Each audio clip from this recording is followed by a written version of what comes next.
Hello everybody, in this tutorial I'll show you how to recharge lead car batteries in 7 days to die. So to begin, first of all we'll need to have a battery bank, which can be unlocked by going to the skills. And here, inside of the electrician, you'll need to unlock the tier 3 by reading wiring 101, magazines 75 of them to be exact, and you can boost loot odds with the advanced engineering, which you can find inside of the intellect, and here you can see this skill.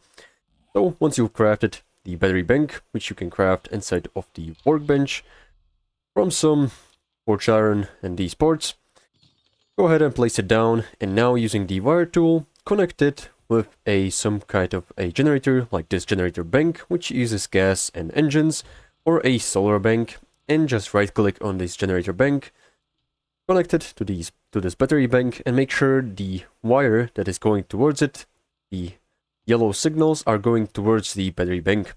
This means that the power from the generator is going to be going towards the battery bank. Now, once you have this, open it up and place your discharge batteries inside and go ahead and turn it on. This is going to charge the batteries, and you can see if they're being charged by the sell price of them. As you can see, it is going slowly up. And also, if you ran out of power inside of the generator, this is going to be used as the main power source. So make sure to watch out for that. So this is pretty much all. How to recharge batteries. Make sure to like and subscribe if you found this helpful, and see you in the next one.